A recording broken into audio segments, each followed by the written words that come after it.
বন্ধুরা, আমি এসেছি খুলনা জেলার দাকোপ উপজেলার চালনা কোরবানি পশুর হাটে। হাটে ভিড় বাড়ছে, সরব হচ্ছে বেচাকেনায়। সপ্তাহে একদিন বুধবার সকাল থেকে এই হাট বসে, চলে বিকাল পর্যন্ত। গরু, ছাগল, ভেড়া বেঁধে রেখেছে বিক্রেতারা, আর ক্রেতারা ঘুরে ঘুরে দেখছেন, দরদাম করছেন। কেউ বা কতটা গোশ হবে সেই হিসাবে ব্যস্ত। উৎসব মুখর এক পরিবেশে এই বেচাকেনা চলছে।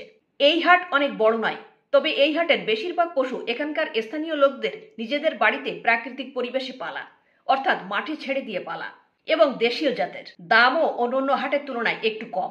তাই অনেকেই সুবিধা মতো দামে দেশীয় জাতের ঘাস খাওয়া পশু ক্রয়ের জন্য এই হাটে আসছেন। আবার অনেক পাইকাররাও আসছেন এই গ্রাম পর্যায়ের গবাদি পশুর হাট থেকে কম দামে পশু ক্রয় করে অন্যান্য জায়গায় বেশি দামে বিক্রয় করার জন্য। কোরবানির জন্য বেশিরভাগ আইড়ে গরু এবং খাসি ছাগল বিক্রয় হচ্ছে। ক্রেতারা পশু পছন্দ করে দরদাম করে ক্রয়ের পর আসিল গড়ে সরকার নির্ধারিত আসিলের টাকা জমা দিয়ে বাড়ির দিকে রওনা দিচ্ছেন।